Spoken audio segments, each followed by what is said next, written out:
ప్రజలు హల్లెలూయా. దేవుని నామమునకు మహిమ కలుగును గాక. కూడొచ్చిన మీ అందరికీ కూడా మరొకసారి దేవుని పేరట శుభాశీస్సులు తెలియజేసుకుంటా ఉన్నాను. మరి సమయం తక్కువగా ఉంది. యాక్చువల్గా ఈరోజు కొంచెం ఎక్కువ సమయం పడుతుందని చెప్పాను. కొంచెం ఈరోజు బరాయించాలి, క్షమించి నన్ను. ప్రజలు హల్లెలూయా. ఎలాగ రేపు సెలవు కాబట్టి కొంచెం రెస్ట్ తీసుకుందాం సాయంత్రం వెళ్ళింది. ప్రజలు హల్లెలూయా. వాక్యం చూద్దాం. వాక్య గ్రంథంలో నుంచి ప్రతి ఒక్కరు కూడా ఆదికాండం 14వ అధ్యాయం 1వ అధ్యాయం 14వ వచనం నుంచి చూద్దాం. ఆదికాండం 1వ అధ్యాయం 14 నుంచి 19 వరకు చదువుకుందాం. తెలిసిన వారు దగ్గరగా చదవండి. దేవుడు పగటిని రాత్రిని వేరుపరచునట్లు ఆకాశ విశాలమందు జ్యోతులను కలుగును గాకనియు అవి సూచనలను కాలములను దిన సంవత్సరములను సూచించుటకై యుండును గాకనియు భూమి మీద వెలిగించుటకు అవి ఆకాశ విశాలమందు జ్యోతులై యుండుగాకనియు పలికెను. ఆ ప్రకారం ఆయను దేవుడు ఆ రెండు గొప్ప జ్యోతులను అనగా పగటిని ఏలుటకు పెద్ద జ్యోతిని, రాత్రిని ఏలుటకు చిన్న జ్యోతిని, నక్షత్రములను చేసెను. భూమి మీద వెలిగించుటకు పగటిని, రాత్రిని ఏలుటకు వెలుగును, చీకటిని వేరుపరచుటకును దేవుడు ఆకాశ విశాలమందు వాటిని ఉంచెను. అది మంచిదని దేవుడు చూచెను. అస్తమయమును ఉదయమును కలుగగా 4వ దినమాయెను. హల్లెలూయా. ఈ వచనంలో ఈ యొక్క సందర్భంలో మనం ప్రత్యేకంగా గమనించవలసింది అంతట్లో దేవుడు ఒక దినమును క్రియేట్ చేస్తున్నప్పుడు ఇది 4వ దినంగా క్రియేట్ చేసినటువంటి విషయం మనందరికీ తెలిసిందే. ఆ దినమును క్రియేట్ చేసినప్పుడు సంవత్సరములను దినములను ఆయన నియమించాడట ఒక క్రమ పద్ధతిలో. తర్వాత ఏ కాలంలో ఆ సంవత్సరం దినంలో ఏ కాలం ఎప్పుడు ఇది రావాలనేటువంటిది ఒక ప్రణాళిక. ప్రైజ్ హల్లెలూయా. ఒక ప్రణాళిక నియమ నిబంధన కలిగి ఆయన ఏర్పాటు చేయడం అనేటువంటిది ఇక్కడ క్లియర్గా కనబడతా ఉంటుంది. దాని గురించి దీనిని సూచనగా ఏర్పాటు చేయడం అనేటువంటిది కూడా రాయబడడం జరిగింది. అయితే ఇక్కడ గమనించవలసింది ఏంటంటే ఆయన చేసే ప్రతి దానికి కూడా ఒక సమయ సందర్భం అనేటువంటిది ఏర్పాటు చేయడం అనేటువంటిది క్లియర్గా మనం గమనిస్తూ ఉంటాం. ప్రైజ్ హల్లెలూయా. మన ఆధ్యాత్మిక జీవితంలో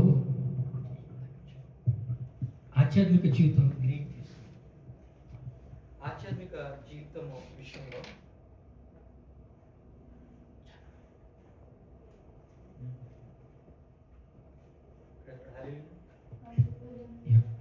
ఆధ్యాత్మిక జీవిత విషయంలో సరిపోతుంది. ఎట్లా దీన్ని మనం తీసుకోవాలనేటువంటి దాని గురించి ఈరోజు మనం ఆలోచిద్దాం. మన జీవితంలో మనం ఫలభరితమైనటువంటి జీవితం మనం అందరం అనుభవించాలి. మన జీవితంలో అది సాధ్యపడాలని అంటే చాలాసార్లు మనం ఏం చేస్తాం, దేవునికి మనం అర్జించుకుంటూ ఉంటాం, ప్రార్థన చేసుకుంటూ ఉంటాం. ప్రభువా ఏం జరగబోతుంది, ఏం చేయబోతున్నాం ఈ జీవితంలో అనేటువంటి విషయం గురించి మరి ముఖ్యంగా ఆయన యొక్క సన్నిధానంలో మనం ఏం చేస్తామంటే కనిపెట్టుకుంటూ ఉంటాం. కానీ దేవుడు చెప్తున్నటువంటి మాట ఏంటంటే సమయ సందర్భానుసారంగా మన జీవితంలో ప్రతిదీ జరగడానికి ఒక కాల పరిమితి ఆయన ఏర్పాటు చేస్తున్నాడు అనేటువంటి విషయాన్ని ఈ సందర్భంగా మీకు జ్ఞాపకం చేయడానికి ఇష్టపడతా ఉన్నాను. ప్రైజ్ హల్లెలూయా. ప్రసంగి గ్రంథంలో ఒక మాట రాయబడి ఉంటుంది. ఈ మాట అందరూ చదువుతాం. ప్రతి ఒక్కరూ మీరు తీసినట్లయితే అందరూ ఒకేసారి ఈ మాట చదువుదాం. 3వ అధ్యాయం 1 నుంచి నేను చదువుతాను, లేదంటే నా తర్వాత చదివినా కూడా ఇంకా అందరూ చదివినట్టుగా ఉంటుంది. 3వ అధ్యాయం 1వ వచనం ఇలా రాయబడి ఉంది. ప్రతి దానికి సమయము కలదు. చదువుతారని నేను ఆశపడతా ఉన్నాను. ఆకాశము క్రింద ప్రతి ప్రయత్నమునకు సమయము కలదు.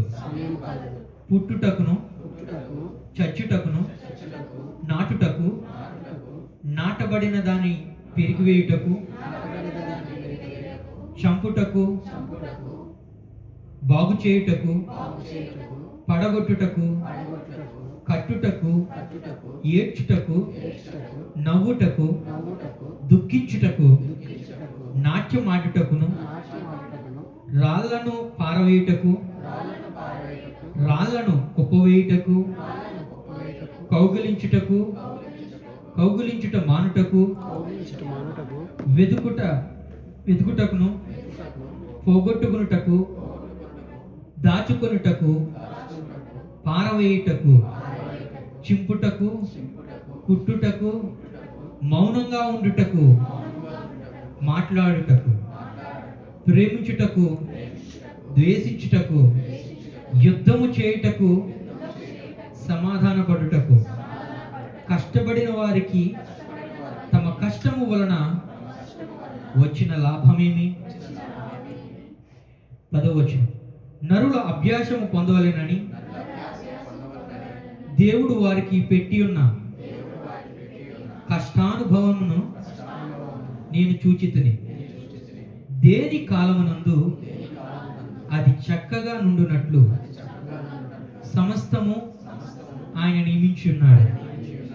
ఆయన శాశ్వత కాల జ్ఞానమునకు నరుల హృదయము నుండి ఉన్నాడు. కానీ దేవుడు చేయు క్రియలను పరిశీలనగా తెలుసుకొనుటకు అది చాలదు.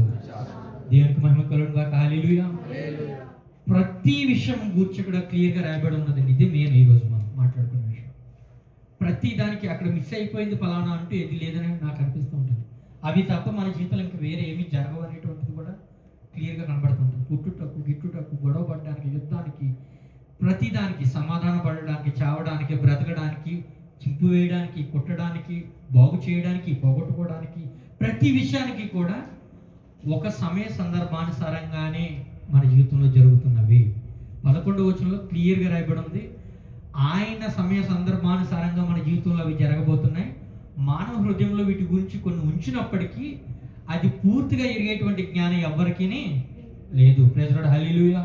హల్లెలూయా. ఎస్, కొన్నిసార్లు ప్రవక్తలను మనం కలిసినప్పుడు లేదంటే సేవకులు మనం కలిసినప్పుడు మన జీవితం పట్ల జరగబోయేటువంటి కొన్ని విషయాల గురించి వారు మనకి ప్రవచించినప్పుడు దాన్ని ఈ వాక్యం తీసుకొచ్చి మనం కొట్టేది. కొన్ని విషయాలు ఆయన క్లియర్గా బయలుపరుస్తాడు అనే విషయం అక్కడే రాయబడి ఉంది. కొన్ని విషయాలు మాత్రమే వారి హృదయ గోచరణకు అవి అర్థమవుతాయి. మొత్తం అంతా తెలుసుకోవడం అనేటువంటిది సాధ్యం కాదు. Praise lord. హల్లెలూయా. ఇక్కడ మనం చూసినట్లయితే చాలాసార్లు మన జీవితంలో ఇది జరిగినటువంటి పరిస్థితి కనబడుతుంటాయి. మనం మరి ఇప్పుడు అలాంటప్పుడు మన యొక్క ప్రార్థన అనేటువంటిది మనం చేసేటువంటి ప్రార్థన వ్యర్థమా అనేటువంటి క్వశ్చన్ కూడా ఇక్కడ కనబడుతూ ఉంటుంది. Praise lord. హల్లెలూయా. ఎందుకు ఆ మాట నేను పలకాల్సి వచ్చిందని అంటే ఎస్, అన్నీ ఆయన సమయానుకూలంగా ఆయన ఇస్తాడు, కరెక్టే. అలాంటప్పుడు మనం చేయవలసిన ప్రయాసం ఎందుకు, మనం పడవలసినటువంటి ఈ కంగారు దేనికి, లేకుంటే మనం చేయవలసినటువంటి కార్యం దేనికి అంటే గమనించాలి. ఒక విషయం నేను మీకు ఇక్కడ జ్ఞాపకం చేయాలనుకుంటున్నాను. ఎప్పుడైనా సరే ఒక వ్యక్తిని మీరు ఇది రాసుకున్న మంచిదే ఈ మాట. ఒక వ్యక్తిని రాజుగా కానీ రాణిగా కానీ దేవుడు చేయాలని నిర్ణయించుకుంటే, ఒక వ్యక్తిని రాజుగా కానీ రాణిగా కానీ దేవుడు చేయాలని నిర్ణయించుకుంటే గనక తీసుకొచ్చి నెత్తి మీద అయితే కిరీటం పెట్టడు. Praise lord. హల్లెలూయా. తీసుకొచ్చి యుద్ధాన్ని మన ముందుకు అప్పచెప్తాడు. Praise lord. హల్లెలూయా. మన ముందు ఒక యుద్ధాన్ని ఉంచుతాడు. ఆ యుద్ధంలో జయించిన తర్వాతనే నీకు కిరీటం. Praise lord. హల్లెలూయా. అసలు ఇక్కడ మెయిన్ ఇంటెన్షన్ ఎట్లా ఉండాలని అంటే రాజుగా అవ్వాలనేటువంటి ఆలోచన నీకుండి ఉండాలి. ఆ ఆలోచన నీ దేవుడికి తెలియపరచగలిగి ఉండాలి. నీవు రాజుగా చేయడానికి ఆయన అంగీకరించి ఉండాలి. చాలా పాయింట్లు కలుస్తున్నాయి చూసారా. నువ్వు రాజుగాను రాణిగాను చేయడానికి ఆయన అంగీకరించి ఉండాలి. ఆయన అంగీకరించిన తర్వాత కిరీటాన్ని నీకు ఇవ్వకుండా యుద్ధాన్ని నీకు చేతికి కూడా అప్పగివ్వాలి. ఇక్కడ మెయిన్ ప్రాబ్లం.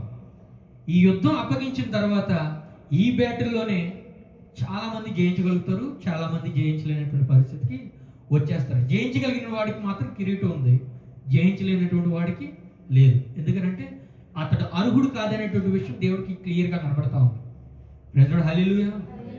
సో మనం ప్రార్థన చేయాలి, దాని వెనక ప్రయత్నం చేయాలి, దేవుడికి అది తెలియపరచగలిగి ఉండాలి, ఆయనకి అది ఇష్టపూర్వకమైనదిగా కూడా ఉండాలన్నమాట. ఇప్పుడు ఈ పాయింట్ని బట్టి మనం ఏం ఆలోచించవచ్చానంటే ఎస్, మన జీవితంలో జరిగే ప్రతి దాన్ని బట్టి సమయ సందర్భానుసారంగా ఆయన ఇవ్వడానికి సిద్ధంగానే ఉండి ఉన్నాడు. అది గుర్తిరిగేటువంటి ప్రక్రియ మాత్రం మనదే. ప్రైజ్ హల్లెలూయా, హల్లెలూయా. ఎట్లా అంటే ఒక విత్తనం మనం నాటుతూ ఉంటాం.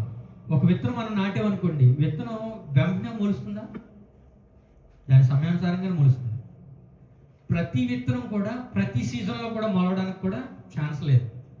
అది ఏ సమయంలో మొలుస్తుంది, దానికి కావాల్సినటువంటి సేద్యమైనటువంటి నేలలో దాన్ని మనం పాతుతున్నామా, దానికి కావాల్సినటువంటి ఎరువును మనం పెడుతున్నామా, ఇన్ని విషయాలు దాని మీద డిపెండింగ్ అయి ఉంటాయి. ఆ విత్తనం మొలకెత్తాలంటే ముందు ఆ విత్తనం చనిపోవాలి. ముందు ఆ విత్తనం చనిపోయి అక్కడి నుంచి మళ్ళా ఒక మొక్కను మనకి తయారు చేసి ఫలవంతమైనటువంటి వృక్షంగా రావడానికి చాలా సమయం పడుతుంది. కానీ ఇక్కడ విత్తనం వేసేటువంటి వ్యక్తి యొక్క ఇంటెన్షన్ కూడా చాలా ఇంపార్టెంట్. ఆ విత్తనం ఫలభరితవంతంగా జరగాలి అని అంటే కనుక ఒక ఆలోచన కలిగి తెలివితేటలతోనే దాన్ని చేయగలగాలి. ఎందుకు తెలివితేటలు ఇక్కడ ఉపయోగించాలి అని అంటే, ఏ సమయంలో వేస్తే అది వృద్ధి పొందేటువంటి పరిస్థితి ఉంది, ఏ సీజన్లో వేయాలి, ఏ నేలపై దాన్ని మనం సేద్యం చేయాలనేటువంటి విషయం గుర్తెరిగి ఉండాలి. First of all praise hallelujah, hallelujah. Yes, మనం ప్రార్థన చేస్తున్నాం అయ్యా అని అంటే మరీ మంచిది.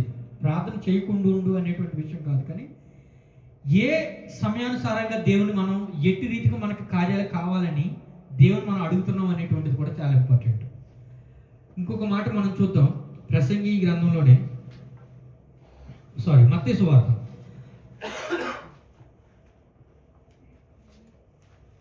మత్తయి సువార్తలో అక్కడ దేవుడు ఒక ఉపమానం చెప్పడం జరిగింది. 13వ అధ్యాయం చూసినట్లయితే 13వ అధ్యాయం 24వ వచనం నుంచి చదువుతాం. 13వ అధ్యాయం ఆయన మరియొక ఉపమానం వారితో చెప్పాను. ఏమనగా పరలోక రాజ్యము తన పొలములో మంచి విత్తనము విత్తిన ఒక మనుషుని పోలి ఉన్నది. ఇక్కడ చూడండి, పరలోక రాజ్యము ఒక మంచి విత్తనం విత్తినటువంటి మనుషులను పోలి ఉన్నది. ఇందాక మనం వాటి గురించి మనం మాట్లాడుకున్నాం. మాట మనం పూర్తి చదువుకుందాం. ఆయన మరి ఒక ఉపమానంతో వారితో ఇట్లని చెప్పాను. ఏమనగా పరలోక రాజ్యము తన పొలములో మంచి విత్తనము విత్తిన ఒక మంచి మనుష్యుని పోలి ఉన్నది. నెక్స్ట్, మనుషులు నిద్రించుచుండగా అతని శత్రువు వచ్చి గోధుమల మధ్య గురుగులను విత్తిపోయాను. సరిపోతుంది, తర్వాత మిగతా చదువుకుందాం. వ్యక్తి ఇంటెన్షన్ బాగానే ఉంది. ఆ ఇంటెన్షన్ ఏంటి? గోధుమలు నాటాలి, ఆ పంటను కోయాలి. వెరీ గుడ్, బాగుంది. మధ్యలో ఒక సిచ్యువేషన్ జరిగింది. ఏం జరిగింది? లేనిపోని మధ్యలో గురుగులు అనేటువంటివి ఏర్పడడం జరిగింది. ఇక్కడ మనం ప్రార్థన చేసిన వెంటనే మనకు జవాబు వస్తుందని అంటే ఖచ్చితంగా ఎవరికి రాదు. ప్రైజ్ హల్లెలూయా, హల్లెలూయా. ఎందుకు రాదని అంటే, రాజుగా ఉండాలనేటువంటి ఆశ ఆలోచన నీకున్నది కరెక్టే, కానీ దానికి నువ్వు అర్హుడువా కాదనేటువంటి విషయాన్ని ఆయన పరీక్షించి తెలుసుకోవాలి. First of all praise hallelujah, are you with me? రాజుగా ఉండాలనేటువంటి ఆశ నీలో ఉంది. అక్కడ విత్తనం ఇచ్చేటువంటి వ్యక్తికి కూడా అదే ఉంది. పంట కోయాలి, మంచి విత్తనం విత్తాలి, గోధుమలను ఆయన కోయాలి అనేటువంటిది అదే ఇంటెన్షన్ ఉంది. కానీ నీ దేవుడికి అది నువ్వు తెలియపరుచుకున్న తర్వాత దానికి నువ్వు అర్హుడువా కాదా, ఆ కిరీటం నీకు ఇవ్వాలా అనే చేయడానికి ఒక యుద్ధం ఇచ్చినట్టుగానే ప్రతి వ్యక్తి యొక్క ప్రార్థనకు దేవుడి యొక్క సమాధానానికి మధ్యలో కొంత సమయం ఏర్పడుతుంది, ఒక గ్యాప్ వస్తుంది. ఆ సమయంలో మనం పరిస్థితి ఎట్లా ఉంటుంది అంటే, ప్రతి ఒక్క వ్యక్తి పరిస్థితి అసలు దేవుడు నా ప్రార్థన వింటున్నాడు అనేటువంటి ఆలోచన వస్తుంది చాలాసార్లు. అసలు దేవుడికి ఇష్టకరమైనటువంటి ప్రార్థన నేను చేశానా, దేవుడి చిత్తానుసారమైనటువంటి ప్రార్థన నేను చేశానా, లేకపోతే ఈ యొక్క ప్రార్థన దేవుడికి అంగీకారమైనటువంటిది ఉన్నదా, అసలు ఈ పరిస్థితి నుంచి బయటకు వస్తానా రా, అసలు ఈ పరిస్థితి నుంచి నేను బయటకు వస్తానా, దేవునికి ఇది ఇష్టమై ఉందా, నన్ను ఇటు రీతిగా హెచ్చించడం ఆయనకి అంగీకారమై ఉందా. ఇదంతా ఎప్పుడు వస్తుందని అంటే, ఈ గ్యాప్ ఉంది కదా, ఈ ప్రేయర్ మనం చేసిన తర్వాత దేవుడు మనకు సమాధానం అందించేటువంటి ఆ కాలాన్ని ఏమంటారని అంటే పరీక్షా కాలం. ప్రైజ్ హల్లెలూయా, హల్లెలూయా. ఈ పరీక్షా కాలం అనేటువంటి ప్రతి ఒక్క విశ్వాస జీవితంలో ఉండడం అనేటువంటిది జరుగుతుంది. ఇక్కడ ఈ విత్తనం విత్తేటువంటి విషయంలో మనం జ్ఞాపకం చేసుకున్నట్లయితే అతని ఇంటెన్షన్ ఈజ్ వెరీ గుడ్. అతని ఇంటెన్షన్ ఏంటి? పంట కోయాలి, మంచి పంట కోయగలగాలి. మొదట ఆలోచన ఉంది, విత్తనం విత్తగలిగాడు. మన యొక్క ఉద్దేశం ఏమైంది? దేవుని యొక్క సమయానుసారంగా దేవుని యొక్క చిత్తమును గుర్తెరిగి అటు రీతిగా మనం అభివృద్ధి పొందాలి. ప్రైజ్ హల్లెలూయా. దాని గురించి మనం ప్రార్థన చేసాం, ఒక అప్లికేషన్ దేవుడి దగ్గర పెట్టుకున్నాం. ఈ పరీక్ష సమయం ఏదైతుందో, ఈ టెస్టింగ్ పీరియడ్ ఏదైతుందో, ఈ టెస్టింగ్ పీరియడ్లో ప్రాముఖ్యమైనటువంటి కొన్ని విషయాలు ఈరోజు మీకు జ్ఞాపకం చేస్తాను. ఆ అవి మనం పాటించగలుగుతున్నామా లేదనేటువంటిది చాలా ఇంపార్టెంట్. ఎందుకు అంత ఇంపార్టెంట్ అని అన్నానంటే, ఎస్ దేవుడు ప్రార్థన చేయమన్నాడు కాబట్టి దేవుడిని ప్రార్థన చేశాను, అన్యాయంగా అప్పచెప్పేశాను. చాలామంది చెప్పే మాట ఇది. హల్లెలూయా. అన్యాయంగా అప్పచెప్పేశాను, ఆయనకు తెలియదంటే ఏం లేదు, సమయానుసారంగా అన్ని చేస్తాననే మాట ఆయనే చెప్పాడు కాబట్టి there is nothing we need to think about it. మనం దాని గురించి ఆలోచించవలసిన అవసరం లేదు. ఆయనకు అప్పచెప్పేశానంటే కాదు. అసలు సమయం ఎక్కడ మొదలైంది? ఇదే పరీక్షాకాలం. నీ ఇంటెన్షన్ ఏదైతే ఉందో దాన్ని గుర్తెరుగుతున్నటువంటి దేవుడు మన యొక్క హృదయాన్ని పరీక్షిస్తున్నాడు అనేటువంటి విషయాన్ని ఇక్కడ జ్ఞాపకం చేసుకోవాలి. లేదు, ఆయనకు అప్పచెప్పేశాను, ఇంక నా పని అయిపోయింది, ఇంక నేను చేయవలసింది ఏం లేదు అని నిద్రపోతున్నాం అనుకో. ఆత్మీయ స్థితిలో నిద్రపోతున్నాం అనుకో, ఏం జరిగింది అక్కడ చూసారా వాక్యంలో? గురుగులు వచ్చినాయి. ఎందుకు వచ్చినాయి గురుగులు? ఆ వాక్యం చూడండి ఒకసారి. మనుషులు నిద్రించుచుండగా అతని శత్రువు వచ్చి గోధుమల మధ్యను గురుగులను ఎత్తిపోయాను. ప్రైజ్ హల్లెలూయా. నీ యొక్క ఆలోచన, నీ ఉపమానాన్ని ఎంచి ఈ విషయాన్ని తీసుకొస్తున్నాను మీ మధ్యకు, మీకు అర్థమవుతుందని అనుకుంటున్నాను. నీ యొక్క ఆలోచన ఆత్మీయ స్థితిలో అభివృద్ధి పొందాలి, దేవుడికి మహిమకరంగా నేను ఉపయోగపడాలి, నేను నా కుటుంబమును. కాబట్టి నాకు ఈ యొక్క అవసరత ఉంది ప్రభు అనేటువంటి ఒక అర్జీ దేవుడి దగ్గర నువ్వు పెట్టుకున్న తర్వాత నిన్ను పరీక్షించడానికి సిద్ధపడినటువంటి దేవుడు గమనిస్తుంది ఏంటంటే, నీ యొక్క ఇంటెన్షన్ ఏదైతే ఉందో నీ యొక్క ప్రార్థన అవసరత వెనక దానిని గమనిస్తున్నటువంటి దేవుడు. ఎస్, ఇక్కడ ఈ భూమిని సేద్యం చేసేటువంటి వ్యక్తి గోధుమలు విత్తి పంట కోయాలనేటువంటిది ఎంత మంచి ఇంటెన్షన్ అతనికి ఉందో, అలాంటి ఇంటెన్షనే నీకు ఉండే ప్రార్థన చేసావు. Is that right? హల్లెలూయా. ఆ ఒక్క ఆలోచనతోనే మనం ప్రార్థన చేస్తాం. కానీ దేవుడు చెప్తున్నాడు, నిన్ను రాజుగా చేయడం నాకు ఇష్టమే, కానీ నీకు యుద్ధం తర్వాతే నీ కిరీటం. హల్లెలూయా. ఇప్పుడు మనం ఏం చేయాలి అని అంటే, నువ్వు ఏదైతే దేవుడి దగ్గర నువ్వు అర్చి పెట్టుకున్నటువంటి ఆ ఇంటెన్షన్ ఏదైతే ఉందో అది ముందు పూర్తిగా బలంగా విశ్వసించాలి.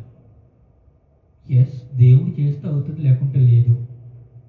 దేవుడు ప్రణాళిక ఉంటే ప్రకారంగా జరుగుతుంది, లేకుంటే లేదు అనేటువంటిది కూడా అల్ప విశ్వాసం అనేటువంటి మాట నేను జ్ఞాపకం చేస్తా ఉన్నాను. ఎందుకు ఆ మాట అంటున్నానంటే, ఇది నీ జీవితంలో చేయడానికి ఆయన మాత్రమే సమర్థుడు అనేటువంటి మొదటి విశ్వాసమైనటువంటి మాట నీ నోట రావాలి. Praise hallelujah. హల్లెలూయా.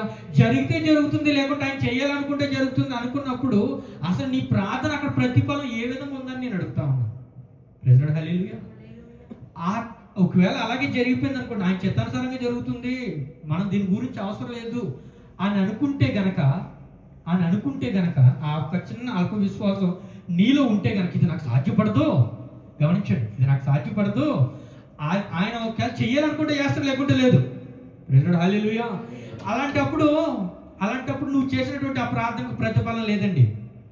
ఆ ప్రార్థనకు ప్రతిఫలం కావాలంటే దృఢమైనటువంటి విశ్వాసం ఉండాలి. ఎప్పుడు నీలో ఈ అల్ప విశ్వాసం ఏర్పడిందో శత్రువు ఏం చేస్తాడో తెలుసా? అక్కడ గోధుమల దగ్గర గురుగులు నాటినట్టు నీ హృదయంలో చెడుతనమును, చెడు ఆలోచనను, అల్ప విశ్వాసమును నాటుతాడు. Praise hallelujah. హల్లెలూయా. ఇదేం చేస్తుందో తెలుసా? దేవుడి దగ్గర నుంచి నువ్వు పొందవలసినటువంటి ఆ ఆత్మీయ అభివృద్ధి కార్యకలాపాలు ఏవైతే ఉన్నాయో అది నువ్వు పొందుకోకుండా, నిన్ను బలోపేతం చేయకుండా ఈ శత్రువు యొక్క విషయాలు ఇక్కడ కనబడతా ఉంటాయి. ఏమని చెప్తాడు శత్రువు వచ్చి? ఏమని మాట్లాడతాడు? ఇది జరగదు, ఇది సాధ్యమైనటువంటిది అయితే కాదు. చాలాసార్లు మనం ఏం చేస్తూ ఉంటామనంటే, మన చుట్టూ ఉన్నటువంటి పరిస్థితులను బట్టి, మన చుట్టూ ఉన్నటువంటి సిచ్యువేషన్స్ బట్టి, లేకుంటే రాజ్య అధికారాలు ప్రసంగించినటువంటి వారు చెప్పినటువంటి ఆ అధికార విషయాలను బట్టి మనం బేస్ అయిపోయి, అరే వారి జీవితంలో ఎలా జరుగుతుంది, వీరి జీవితంలో ఎలా జరిగింది, వీడికి ఇలా జరిగింది కాదు. మొట్టమొదటిగా నీవు విశ్వసించవలసింది నీ ప్రార్థన అని అనుకుంటే, రెండవదిగా నువ్వు చేయవలసింది ఏంటో తెలుసా? ప్రత్యేకత నీకుందనేటువంటి విషయాన్ని నువ్వు జ్ఞాపకం చేసుకోగలగాలి. ప్రైజ్ హల్లెలూయా.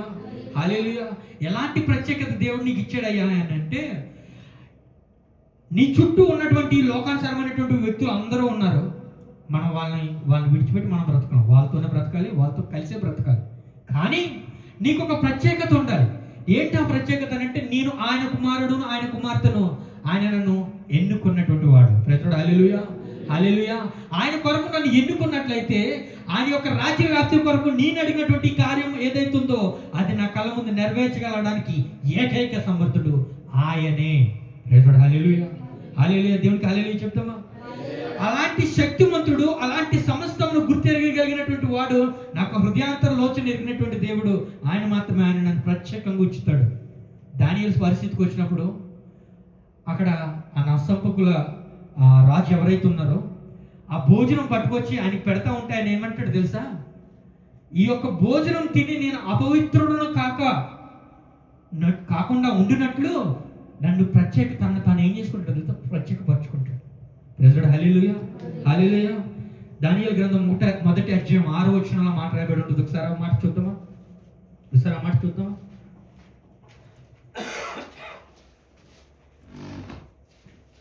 మూఢులలో నుండి దానియేలు, హనన్య, మిషాయేలు, అజర్యా అను వారు వీరిలో ఉండేది. నపుంసకుల అధిపతి దానియేలుకు బెల్షస్సరు అనియు, హనన్యాకు షడ్రకనియు, మిషాయేలుకు మేషాకనియు, అజర్యాకు అబేద్నెగో అనియు పేరు పెట్టెను. రాజు భుజించు భోజనమును పానము చేయు ద్రాక్షారసమును పుచ్చుకొని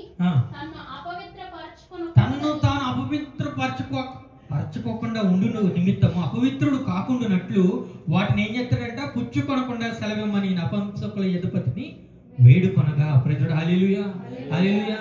ఈ యొక్క సిచ్యువేషన్ బట్టి అందరూ అక్కడ ఆయన అసహించుకున్నట్టుగానే కనబడుతుంది. ఎవరికి ఇష్టమైనటువంటి వ్యక్తిగా కనబడదు. ఆయన స్నేహితులను తీసుకెళ్ళి హింసించేటువంటి పరిస్థితి దాకా వాళ్ళు వెళ్ళిపోతుంటారు. అందరితోనే మనం జీవిస్తుంటున్నాం, అందరితోని మనం సమాధానం కలిగి ఉండాలి, లోకానుసారమైనటువంటి వ్యక్తులతోనే కలిసి ఉండాలి. కానీ మనం ప్రత్యేకింపబడినటువంటి వ్యక్తి అనేటువంటి విషయాన్ని మనం ఎప్పుడు కూడా మర్చిపోకూడదు. ఆయన యొక్క రక్తం చేత కడబడినటువంటి వ్యక్తులము, ఆయన యొక్క శరీరాన్ని భుజిస్తున్నటువంటి వ్యక్తులము. అందరికీ చేసినట్టుగా దేవుడు నీకు చెయ్యాలని కోరుకుంటాం అంటే అల్ప విశ్వాసుడు. హల్లెలూయా, హల్లెలూయా. నిన్ను నియమించినటువంటి ఆ యజమానుడు నిన్ను రాజుని చేయడానికి పరిస్థితుల్ని తారుమారు చేయగలిగినటువంటి శక్తిమంతుడు. ప్రతికూల సమయంలో కార్యం చేయడానికి ఆయన మాత్రమే సమర్థుడు. స్థలమును నీవు ఆయన కొరకు ఏర్పరిచినట్లయితే నీ హృదయంలో నీ కొరకు ఆయన స్థలమును ఏర్పరుస్తాడండి. హల్లెలూయా, హల్లెలూయా. ప్రార్థన చేస్తాం. రాత్రి కూడా మీరు అందరూ ప్రార్థన చేశారు. వాక్యం గురించి కూడా నేను నా భార్యని అడిగిన ఏమని వాక్యం పంచుకున్నాడంటే, సహోదరుడు పంచుకున్న వాక్యం, అలాగే రత్నాజీ గురించి కూడా కొన్ని విషయాలు చెప్పారు. ప్రార్థన విషయాలు వేడి గురించి ప్రార్థన చేశాడు. నేను అన్ని కనుక్కున్నాను మేడం. ఒరిజినల్గా నేను ఏమనుకున్నానంటే, రాత్రి అక్కడ ప్రేయర్ జరుగుతున్నప్పుడు నేను విందామని సహోదరుడికి మెసేజ్ పెట్టినాను. కాల్ చేసి నాకు పక్కన పెట్టు, నేను వింటాను, నేను రాలేకపోయినాను, కానీ అవ్వలేదు. మరి ఇన్ని ప్రార్థన అవసరం మనం అడిగి ఉన్నాం కదా రాత్రి. ప్రతి ఒక్కరు కూడా కొన్ని అవసరం అడిగాం కదా. ఇది అతి రీతిగా దేవుడు నిన్ను ఆశీర్వదించడానికి దేవుడికి ఇష్టమై ఉన్నదా లేదా తెలుసుకో ఫస్ట్. ప్రెజెంట్ హల్లెలూయా. అయ్యా ఇది నీ ప్రణాళిక, నీ చిత్తమా కాదా? నీ ప్రణాళిక, నీ చిత్తం కాబట్టి ప్రత్యేకపడినటువంటి నా చేత నా ఈ జీవితంలో అలాంటి ఒక ఆశను రేకొల్పింది నువ్వు. ప్రెజెంట్ హల్లెలూయా. అలాంటి ఆలోచన నా హృదయంలో పెట్టింది నువ్వు. దాని గురించి నేను ప్రార్థన చేశాను. ఈ ప్రార్థన సమయంలో ఈ యొక్క వెయిటింగ్ పీరియడ్ ఏదైతే ఉందో, ఈ వెయిటింగ్ పీరియడ్ లో దేవుడు నిన్ను పరీక్షిస్తా ఉన్నాడు సహోదరుడు. ఈ వెయిటింగ్ పీరియడ్ లో దేవుడు నిన్ను చూస్తా ఉన్నాడు. ఆ యొక్క విషయం మీద ఏదైతే నువ్వు ప్రార్థన చేశావో, ఆ యొక్క విషయం నీ జీవితంలో నమ్ముతుందని పూర్తిగా విశ్వసించగలిగావా? ఒక ప్రత్యేకింపబడినటువంటి బిడ్డగా ఆయన కొరకు నువ్వు బ్రతకగలుగుతున్నావా? ఈ విషయం నా జీవితంలో ఆయన నెరవేర్చడానికి ఎంతైనా సమర్థుడు. ఆ నమ్మకం పూర్తిగా ఉన్నప్పుడు మాత్రమే పక్కవాడికి జరగకపోయినా కానీ నీ జీవితంలో ఆ విషయం జరగడం నువ్వు ఖచ్చితంగా చూస్తావు. ప్రెజెంట్ హల్లెలూయా, హల్లెలూయా. అల్ప విశ్వాసంతో మనం మాట్లాడద్దు. అల్ప విశ్వాసంతో ఇది నా జీవితంలో జరుగుతుందా, ఆయన యొక్క ప్రణాళిక ఉందా లేదా, అరే నీ ఉదయంలో ఆ ఆలోచన పెట్టిందే ఆయన. ప్రెజెంట్ హల్లెలూయా, హల్లెలూయా. అయ్యా నా ఈ హృదయంలో ఈ యొక్క ఆశను రేగొల్పింది నువ్వు, ఈ యొక్క ఆశను రేపింది నువ్వు, ఈ పరిస్థితులు కొంత ఇంతవరకు నన్ను తీసుకొచ్చింది నువ్వు. సిగ్గుగా నన్ను ఉంచుతావా, తలగా నన్ను ఉంచుతావా? అడగండి దేవుడిని. పౌరుషం కలిగి అడగాలి. ప్రెజెంట్ హల్లెలూయా, హల్లెలూయా. పౌరుషం కలిగినటువంటి దేవుడు మనం సేవిస్తున్నటువంటి బిడ్డలు, ఆ విషయం మనం మర్చిపోవద్దు. ప్రత్యేకింపబడినటువంటి బిడ్డలు అనేటువంటి విషయాన్ని ఎప్పుడు మర్చిపోవద్దు. మనం కాదు, మనం అందరితో ఏకం కాదు, ఆయన కొరకు ప్రత్యేకింపబడినటువంటి బిడ్డలు. ప్రెజెంట్ హల్లెలూయా, హల్లెలూయా. అయ్యా ఎందుకు నన్ను ఏర్పరచుకున్నావు? ఎందుకు నా ఈ హృదయం యొక్క ఆలోచన రేగొల్పి ఒక ప్రార్థన అనేటువంటి అంశం ద్వారా నీతో మాట్లాడడానికి అడిగాను కదా. నేను నిన్ను అడిగాను కదా ప్రభువా, నువ్వు ఇవ్వడానికి సమర్థుడు కదా. అంతటి పౌరుషం ఎప్పుడు వస్తుందో తెలుసా? ఆ యొక్క ఆధ్యాత్మిక జీవితంలో నిద్రపోకుండా ఉన్నప్పుడు, ప్రజలు హల్లెలూయా, నిద్రిస్తూ ఉన్నప్పుడు శత్రువు వచ్చి చెప్తా ఉన్నాడు కదా. ఇక్కడ నిద్రిస్తున్నప్పుడు శత్రువు వచ్చి ఏం చేశాడు చెప్పండి? ఆ గొరుగులు తీసుకొచ్చి ఏం చేశాడు? ఆ గోధుమ మధ్య ఆ పంట మధ్యలో పెట్టడం జరుగుతుంది. చెప్పు అలాంటి శత్రువుకి, నీ పక్కన మాట్లాడు, పో సైతానా నా వెనక్కి పో. దేవుడు మాట్లాడిన మాటే. ఆయన శోధనకు తీసుకురావడానికి వచ్చినప్పుడు ఆ ఉపవాస దినాలు అయిన తర్వాత ఆయన దగ్గరికి వచ్చి శత్రువు ఇదంతా మార్చుకో, నీకు ఇష్టమైనటువంటి వాటిగా చేసుకోనంటే సైతానా నా వెనక్కి పొమ్ము అని అన్నాడు. ఆ మాట మనం చెప్పగలిగి ఉండాలి. ఆ మాట మనం చెప్పగలగాలని అంటే మూడవదిగా మనం జ్ఞాపకం చేసుకున్న విషయం ఏంటో తెలుసా? ఆయన యొక్క స్వరాన్ని మనం వినగలిగి ఉండాలండి. ప్రజలు హల్లెలూయా, హల్లెలూయా. ఆయన యొక్క స్వరము ఏది? సైతాన్ యొక్క స్వరము ఏది? ఏది దేవుడి యొక్క స్వరము? ఏది సైతాన్ యొక్క స్వరము? ఈ పరీక్ష సమయంలో మూడవదిగా మనం బాగా గుర్తుపెట్టుకోవాల్సిన విషయం ఏమవుతుందంటే ఆయన యొక్క స్వరాన్ని మనం వినగలగలం. ఎప్పుడు ఆయన యొక్క స్వరాన్ని మనం వినగలుగుతామయ్యా అని అంటే వాక్య ధ్యానం చేసినప్పుడు మాత్రమే. ప్రజలు హల్లెలూయా, హల్లెలూయా. వాక్య జ్ఞానం నీ జీవితాన్ని ఏం చేస్తుందో తెలుసా? ఒక పరిస్థితికి తీసుకొస్తూ ఉంటుంది, ఒక నిర్ధారణ స్థితికి తీసుకొస్తుంటుంది. ఏది నిజము, ఏది అబద్ధము, ఏది సత్యము కాదు అనేటువంటి ప్రతి ఒక్క విషయాన్ని నువ్వు క్లారిఫై చేసుకోవడానికి దేవుడిని రోజు నీతో మాట్లాడడానికి సిద్ధంగానే ఉన్నాడు. ప్రైజ్ హల్లెలూయా, హల్లెలూయా చెప్తాం దేవుడికి. ప్రాబ్లం ఎక్కడ వచ్చిందంటే స్వరాన్ని వినడానికి నువ్వు సిద్ధంగా లేవు. దేవుడి స్వరం ఏంటో తెలియట్లేదు. నీతో స్నేహంగానే మరీ ప్రేమగా ఉన్నటువంటి వ్యక్తి వచ్చి పలికేటువంటి మాటలు దేవుడి స్వరం కంటే గొప్పగా ఉన్నాయి. ప్రైజ్ హల్లెలూయా. ఏదయ్యా దేవుడి స్వరము? నువ్వు వినవలసింది ఏంటి? వింటుంది ఏంటి? ఎవరి మాట విని ఏది నమ్ముతున్నావు? ఏ గోత్రం నిన్ను పడేయడానికి శత్రువు పన్నాగం పడి ఉన్నాడు? అందునిమిత్తం కదా ఈ వ్యక్తులు నీ మధ్యకి తీసుకొచ్చి ఉన్నాడు. ఈ విషయం గమనించలేని పరిస్థితుల్లో ఎందుకు ఉండిపోతా తెలుసా? ఆధ్యాత్మిక పరిస్థితుల్లో నిద్రపోతున్నావు కాబట్టి. ప్రైజ్ హల్లెలూయా, ప్రైజ్ హల్లెలూయా. మీ గమనానికి తీసుకొస్తూ ఉన్నాను. మరొక మాట మనం చదువుకుందాం. 26వ వచనం 13వ అధ్యాయం నుంచి, మత్తయి సువార్త 26వ వచనం నుంచి చదువుకుందాం.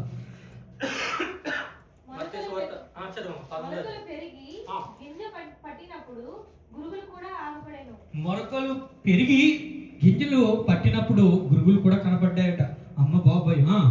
అప్పుడు ఇంటి యజమానుని దాసురాజుని ఎదుకు వచ్చి, అయ్యా నీవు నీ పొలములో మంచి విత్తనము విత్తితివి కదా, అందులో గురుగులు ఎక్కడి నుండి వచ్చినవని అడిగిరి. ఇది శత్రువు చేసిన పని అని అతడు వారితో చెప్పగా, ఆ దాసులు, మేము వెళ్ళి వాటిని పెరికి కూర్చుట నీకు ఇష్టమా? ప్రైజ్ హల్లెలూయా. ఒకసారి అక్కడ తాగుతాం. అక్కడ వారికి ఆ విత్తనాలతో పాటు గురుగులు పెరగడం కనబడతా ఉన్నాయి. ఆ యజమాని దగ్గరికి వచ్చారు. అయ్యా ఇది ఎట్లా జరిగింది అయ్యా అంటే రియలైజ్ అయ్యాడు మొత్తం. అది ఏమని రియలైజ్ అయినాడు ఆయన? ఇది శత్రువు చేసినటువంటి పని ఖచ్చితంగా. ఎక్కడికి వచ్చేసిన సిచ్యువేషను? ఈయన ఏదైతే పంట వేయాలనుకున్నాడో ఆ పంట కూడా వచ్చింది. అలాగే శత్రువు దొంగతనంగా నువ్వు నిద్రపోతున్నప్పుడు వచ్చినటువంటి ఆ పంట కూడా వచ్చింది. రెండు వచ్చినాయి. ఏది పోడగాలేదు. వాడి ప్రతిఫలం ఫలించింది. దేవుడి దగ్గర నువ్వు చేసినటువంటి ప్రార్థన కూడా అక్కడ ఫలిస్తానే ఉంది. కానీ సిచ్యువేషన్ వచ్చేసింది చూడండి. ఎట్లాంటి సిచ్యువేషన్ వచ్చేసింది అని అంటే, ఈ పొలంలో నుంచి దీన్ని తీసి పడవేయాలా అని అన్నప్పుడు ఆ వ్యక్తికి ఒక శోధన. ప్రైజ్ హల్లెలూయా. ఎలాంటి శోధన వచ్చిందని అంటే, నువ్వు అదింటావా ఇదింటావా, ఇప్పుడు అది చేస్తావా ఇది చేస్తావా, రెండు చేసినట్లయితే కూడా ప్రమాదమే. ఏముంటుందంటే నెక్స్ట్ వచనంలో, వీటితో కలిపి వాటిని పీకినట్లయితే వీటిని కోల్పోతాం, గోధుమలు కూడా కోల్పోతాం. అందు గురించి ఆ మాట అంటాడు 28వ వచనం. తర్వాత ఏమంటాడు? నీకు ఇష్టమని ఆయన శోధించిన తర్వాత వాటితో కలిపి వీటిని పెరికి వేసినప్పుడు వాటిని కూడా మీరు పాడు చేసేటువంటి పరిస్థితి వచ్చింది. చూసారా కత్తి ఎక్కడికి వచ్చింది? ఇప్పుడు పీక్ మీదకి వచ్చింది. ప్రైజ్ హల్లెలూయా. ఎక్కడ మిస్టేక్ జరిగింది అయ్యానంటే, నీ ఇంటెన్షన్ కరెక్ట్, నీ ప్రార్థన ఖచ్చితంగా కరెక్ట్, దేవుడు నీకు ప్రతిఫలం ఇవ్వడం కూడా ఖచ్చితంగానే జరిగింది.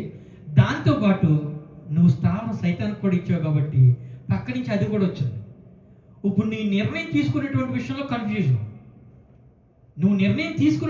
ఒక గొప్ప కన్ఫ్యూజన్ వచ్చింది. ఏది చేస్తే కరెక్ట్? అటు చూస్తే నువ్వు, ఇటు చూస్తే గొయ్యి. రెండు ప్రమాదకరంగా కనబడుతున్నాయి. ఎట్లా నువ్వు గొయ్యిగా కనబడుతున్నాయి? ఒకవేళ ఇది కరెక్ట్ కాదని విషయం ఇప్పుడు తెలిసినా కానీ దాన్ని మనలోంచి తీయలేం. చాలాసార్లు నిద్రపోతున్నటువంటి పరిస్థితుల్లో ఎట్లా ఉంటుందంటే, ఆధ్యాత్మికమైనటువంటి ఫాల్ డౌన్ ఎట్లా ఉంటుందని అంటే, దేవుడి యొక్క సన్నిధికి వెళ్ళడానికి ఇష్టపడలేదు. దేవునితో సమయాన్ని గడపడానికి ఇష్టపడడం, ఆరాధించడానికి ఇష్టపడడం, వాక్యాన్ని ధ్యానించడానికి ఇష్టపడడం అలవాటుగా మారిపోయింది. ఇప్పుడు అది చేయాలంటే కూడా కష్టమైనటువంటి పరిస్థితిలో ఉండిపోయాం. ప్రజలు హల్లెలూయా, హల్లెలూయా. ఎక్కడ చూసారా ఇది ఏమండి ఈ శోధన. అందుకే ఈ పరీక్ష కాలం అనేటువంటిది ఏదైతుందో ఇది ఒక గొప్ప శోధన. శోధన ఎందుకు మన జీవితంలో ఎంతగా పెరుగుతూ ఉంటుందో తెలుసా? అయితే నాకు ఉద్దేశం ఏంటో తెలుసా? అక్కడ చాలాసార్లు ఇప్పుడు ఆరోగ్య విషయాల్లో ఇష్యూలు రావడం కానీ, మన ఉద్యోగ విషయాల్లో ఇష్యూలు రావడం కానీ, లేకుంటే మన బంధువుల్లో కానీ, ప్రీతులు అయినటువంటి మన బంధుమిత్రుల్లో అనారోగ్య పరిస్థితులు కానీ, ఇష్యూస్ కానీ, గొడవలు కానీ, దానికి రీజన్ ఏంటి? శత్రువు ఎందుకు దాన్ని నీ ముందుకు తీసుకొస్తాడంటే దేవుడికి ఎంత వాక్యం తెలుసో శత్రువుకి కూడా అంతే తెలుసు. ప్రజలు హల్లెలూయా, హల్లెలూయా. దేవుడికి నువ్వు ఎంత ఉపయోగకరమైనటువంటి సాధనంగా ఉపయోగపడతావో దేవుడికి తెలుసు, వీడికి కూడా తెలుసు. ప్రజలు హల్లెలూయా. ఎక్కడ నిన్ను అదే రీతిగా వదిలేస్తే ఆయనకి ఇష్టమైనటువంటి పాత్రగా, ఆయన మలుచుకున్నటువంటి పాత్రగా, ఆయనకు ఉపయోగకరంగా తయారవుతావో, ఆయన యొక్క రాజ్యవ్యాప్తి కొరకు నువ్వు పాటుపడతావో, ఎస్ వీడి ఇంటెన్షన్ మార్చాలి, వీడి ఆలోచన విధానం మార్చాలి. ఎక్కడ మార్చాలంటే ఆత్మీయ స్థితిలో నేను నిద్రపుచ్చి లేనిపోని శోధనలు నీ దగ్గరికి తీసుకొచ్చినప్పుడు ఎస్ నీ ఆలోచన విధానం మారుతుంది, నీ ఫోకస్ మారుతుంది. నీ ఫోకస్ ఎప్పుడైతే షిఫ్ట్ చేయగలిగాడో పడగొట్టాడని. ప్రజలు హల్లెలూయా. ఘన విజయం సాధించినట్టుగా ఫీల్ అవుతుంటాడు. కానీ ఒక్కటి గుర్తుపెట్టుకోవాలి, అలాంటి ప్రతికూల సమయంలో కూడా నిన్ను ఓదార్పు చేయగలిగినటువంటి వాడు దేవుడు ఒక్కడు మాత్రమే. హల్లెలూయా, హల్లెలూయా. అయ్యా తండ్రి అని ఎప్పుడు ఆయనకు అర్చించగలుగుతామయ్యానంటే ఈ యొక్క ఇంటెన్షన్ నీకున్నటువంటి ఇంటెన్షన్ ఏదైతే ఉందో అక్కడితో నువ్వు ఆపట్లేదు, ఆయనతో మరింత సహవాసం పెంచుకోవడానికి ఇష్టపడతా ఉన్నావు, ఆయన వాక్యాన్ని వినడానికి ఇష్టపడుతున్నావు, ధ్యానించడానికి ఇష్టపడుతున్నావు, సమయాన్ని ఆయన కొరకు కేటాయించి ప్రత్యేకింపబడినటువంటి బిడ్డగా నీవు నిలబడుతున్నప్పుడు దేవుడు కంటిన్యూషన్గా నీతో మాట్లాడతాడు కదా. ఎస్ నీకు అర్థమవుతుంది ఏది సైతాన్ యొక్క స్వరం, ఏది దేవుడి యొక్క స్వరం. అది దూరం పెడతాను ఆటోమేటిక్గా. హల్లెలూయా, హల్లెలూయా. అరే నువ్వు నా బిడ్డవి, ప్రత్యేకింపబడినటువంటి బిడ్డవి, నీకు కిరీటం నేను ఏర్పాటు చేస్తున్నాను. ఈ శోధన కాలం నువ్వే జయించాలి. ఎస్ చిటుకులు ఆయన తప్పించవచ్చు, చిటుకులు ఆయన మాయం చేయొచ్చు, ఈ శోధన తీయొచ్చు, ఈ అనారోగ్య పరిస్థితి నుంచి బయటకు రప్పించవచ్చు, ఈ అనుకూలమైనటువంటి ప్రతి పరిస్థితి నుంచి బయటకు రప్పించవచ్చు. జయం పొందాల్సింది నువ్వు, కిరీటం కావాల్సింది నీకు. కాబట్టి యుద్ధాన్ని నువ్వే చేయాలి. కిరీటం నేరుగా తీసుకొచ్చి నీ నెత్తి మీద ఆయన పెట్టడు, కానీ యుద్ధాన్ని మాత్రమే నీకు అప్పచెప్తాడు. అవశ్యం మర్చిపోవద్దు. సాఫీగా మంచిగా జరుగుతుంది క్రైస్తవ జీవితం అని అనుకుంటే సైతానికి ఇష్టకరంగా ఎక్కడో తెలియకుండా నిద్రపోయి ఉంటావు. ఆత్మీయ జీవితంలో చక్కగా కలిసి జంటగా నడుస్తున్నప్పుడు ఎటువంటి ఇబ్బంది పెట్టండి. ప్రజలు హల్లెలూయా. కలిసి ఆడితో జరుగుతున్నావు, కలిసి ఆడితో సహవాసం చేస్తున్నావు, ఆడితో కూర్చుంటున్నావు, ఆడితో పాటలు పాడుకుంటున్నావు, ఆడికి నచ్చిందన్నీ నువ్వు చేస్తుంటే నీకెందుకు ఇబ్బంది పెడతాడు? పెట్టడం వాడికి ఇష్టమైనటువంటి పెట్టు. ఆ సమయంలో నువ్వు ఎలాంటి వాడికి శోధన పెడతాడంటే ఎస్ ఈ వ్యక్తి దేవుని యొక్క సామ్రాజ్యానికి ఉపయోగపడతాడు, ఈ వ్యక్తి ద్వారా దేవుని యొక్క సామ్రాజ్యం విస్తరింపబడుతుంది, దేవునికి ఉపయోగకరంగా బిడ్డ బతకగలుగుతాడు అంటే ఎస్ పడగొట్టాలి. ఈడే నా టార్గెట్ అని ఆయన నిన్ను టార్గెట్ చేసుకుంటాడు. సమయాన్ని ఆయనకి కేటాయించినప్పుడు ఆయన నీ కొరకు ఒక స్థలాన్ని ఏర్పరుస్తానని సెలవిచ్చాడు. ప్రైజ్ హల్లెలూయా. గోధుమలతో పాటు ఆ మాట మనకి ఇంకా ముందుకు వెళ్దాం అని అడిగిన తర్వాత ఒక మాట రాయబడి ఉంటుంది. ఇంకా ముందుకెళ్దాం 29 వచ్చిన. అందుకు అతడు వద్దు, గురుగులు పెరగకుండా వాటితో ఒకవేళ గోధుమలు కూడా మీరు పెరగించేస్తారు. వద్దు. చూసారు ఎలాంటి శోధన వచ్చిందో చూసారు ఆయనకి ఆ జీవితంలో. మరి ఏం చేయాలి? మరేంటి దీనికి సొల్యూషన్ ఏంటి అంటే తర్వాత మాట రాయబడి ఉంటుంది. కోతకాలం అనేటువంటిది ఒకటి రాబోతుంది. ఆయన వస్తాడు, యజమానుడు, నిజమైన సరైన యజమానుడు ఆయన రాబోతున్నాడు. ఆయన వచ్చిన తర్వాత రెండింటిని కలిపి ఎదురు పక్కన ఉంచి ఏం చేస్తారు తెలుసా? ఎప్పుడైతే మీకు కావాల్సిన పంట, గోధుమ పంట ఉందో దాన్ని తీసి సెపరేట్ తీసి కాల్చివేయండి అంటాడు గురుగుల్ని. ప్రజలు హల్లెలూయా, హల్లెలూయా. అరే తీసుకెళ్ళి పక్కన పెంట మీద పాడేసినా కూడా మంచిగా కుళ్ళిపోవచ్చు, ఇంకోటి జరగచ్చు, పాడైపోవచ్చు, ఏదైనా జరగచ్చు. ఎందుకు భస్మం చేయాలని ఫీల్ అయిపోయాడు? కాల్చివేసి బూడిద చేయాలి. సైతాన్ యొక్క పని అండి అది. ప్రజలు హల్లెలూయా. ఆయన్ని మనం ఎంతగా దూరం పెట్టుకుంటేనే అంతగా దేవునికి మనం ఉపయోగకరంగా ఉంటాం. అల్ప విశ్వాసంతో ఉండేటువంటి మాటలు మనం మాట్లాడొద్దు. ప్రత్యేకింపబడినటువంటి వ్యక్తివి, ప్రత్యేకింపబడినటువంటి వాడవు, ప్రత్యేకింపబడిన దానివి అనేటువంటి విషయాన్ని మర్చిపోద్దండి. నీకు ఆయన తోడే ఉంటాడు. ఒకవేళ నువ్వు ఇదే నమ్మకపోయినట్లయితే దేవుని జీవితంలో నువ్వు విశ్వాసం కొలిది ప్రార్థించినటువంటి ఈ ప్రార్థన నీ జీవితంలో దేవుడు చేస్తాడని నువ్వు నమ్మకపోయినటువంటి విచ్ కైండ్ ఆఫ్ ఒక బిలీవర్ అని నేను అడుగుతూ ఉంటాను. ప్రజలు హల్లెలూయా. ఎలాంటి విశ్వాసంతో నువ్వు బ్రతుకుతా ఉన్నావు నీ జీవితంలో? అరే ఇంత మాట నేను నమ్మలేనప్పుడు నేను క్వశ్చన్ అడుగుతాను, ఇదే నమ్మలేతాను అన్నప్పుడు నిజంగానే నీ కోసమే చనిపోయాడని నమ్మేవా? నిజంగా అది నమ్మే బాప్తిసం పొందేవా నువ్వు? లేదంటే ఏదో బాప్తిసం పొందేస్తే ఖచ్చితంగా మనకు పరలోకి వచ్చేస్తాడు, లేకపోతే మనం సింపుల్గా మన కిరీటం దొరికేస్తుంది, స్వలాభం కోసం స్వార్థం కోసం నమ్మేవా? Praise hallelujah. హల్లెలూయా. ఆయన్ని నమ్మేటువంటి విశ్వాస విషయంలో నువ్వు ప్రార్థించేటువంటి ప్రార్థన అది ఆయన ద్వారా నీలో కలుగుతున్నది. నువ్వు ఆయనకు అర్జీ పెట్టుకున్నావు. ఈ పరీక్ష సమయం ఏదైతే ఉందో ఇది ఖచ్చితంగా నీవే నీ విశ్వాసంతోనే మరలా ఇంకా దేవుడితో ప్రోకలాడుతూ బ్రతిమాలుకుంటూ ఆయనతో మాట్లాడుతూ ఆయన యొక్క స్వరాన్ని వింటూ నీవు గెలవలసిందే. ఆయన సాయం చేస్తాడండి. ఆయన సాయం చేయకుండా వదలడు, విడిచిపెట్టడు. సాయం ఖచ్చితంగా చేస్తాడు. కానీ ఆయన సాయం చేస్తున్నప్పుడు, ఆయన నీతో మాట్లాడుతున్నప్పుడు ఆయన స్వరాన్ని వినగలిగే కెపాసిటీ నీ దగ్గర ఉండాలి కదా. ప్రజడు హల్లెలూయా. హల్లెలూయా. అరే మాట్లాడుతున్నది దేవుడు, ఆయన నీతో మాట్లాడుతున్నాడు. ఒక మనిషిని నిలబెట్టాడో, లేకపోతే ఇంకొక వాక్యం ద్వారానో, లేకపోతే ఇంకొక ద్వారానో అరే ఆయన నీతో మాట్లాడుతున్నాడు. కాదు పక్కన నీ ప్రియమైనటువంటి స్నేహితుడు వాళ్ళ శత్రువుని పక్కన పెట్టుకుంటే వాడి మాటలే వినసొప్పుగా ఉంటాయి నీకు. దేవునికి మహిమ కలుగును గాక. హల్లెలూయా. Be alert. చాలా అలర్ట్గా ఉండాలి. మన సహవాసం లోకానుసారమైనటువంటి వ్యక్తులతో మనం సహవాసం చేయొద్దని మాట నేను చెప్పట్లేదు. మన వాళ్ళతో ఉండాలి, వాళ్ళతోనే కలిసి బ్రతకాలి, వాళ్ళతోనే తినాలి, వాళ్ళతోనే ప్రయాణాలు చేయాలి. కానీ ప్రత్యేకింపబడినటువంటి వ్యక్తివి, ప్రత్యేకింపబడిన దానం అనేటువంటి విషయాన్ని మాత్రం మర్చిపోవద్దు. నీ కొరకు ఉన్నది లేనట్టు, లేనిది ఉన్నట్టు చేయగల సమర్థుడు ఏకైక దేవుడు, మనం నమ్మినటువంటి దేవుడు. చప్పట్లు కూడా దేవుని మేము కొడతామా? హల్లెలూయా. హల్లెలూయా. యేసు ప్రభువా, నా హృదయంలో ఇంటెన్షన్ కలగజేసినటువంటి వాడు నువ్వు. నాకు ఆలోచనతో, లేకుంటే నాకు శక్తితోనో, నాకు బలంతోనో కాదు ఇది జరిగింది. నీవు కలగజేసిన తరువాత దానిని వృద్ధి చేయవలసిన వాడు కూడా నీవే. నీ మీద నేను డిపెండింగ్ అవుతున్నాను. ప్రజడు హల్లెలూయా. హల్లెలూయా. ఆ మాటను మనం జ్ఞాపకం చేసుకుంటూ మనం ప్రార్థన చేయాలి. మరొక మాట మనం చూద్దాం. సామెతల నుంచి ఈ మాట చదువుకుని మనం ముగించుకుందాం. సామెతల గ్రంథం 3వ అధ్యాయం. ఒక కన్ఫ్యూజన్ వచ్చింది ఆయనకి. అరే ఈ గొరుగులు ఏం చేయాలి? ఈ పరిస్థితి, ఈ శోధన పరిస్థితిలో నేను ఏం చేయగలగాలి? ఏం చేస్తే దేవునికి ఇష్టమైనటువంటి నిర్ణయం నేను తీసుకున్నటువంటి వ్యక్తిని అవుతాను అనేటువంటి ఆ శోధన వచ్చినప్పుడు దేవుడు చెప్తున్నటువంటి మాట ఏంటో తెలుసా? 3వ అధ్యాయం ఒకసారి ఆ మాట చదవండి. 5వ వచనం నుంచి 10వ వచనం వరకు.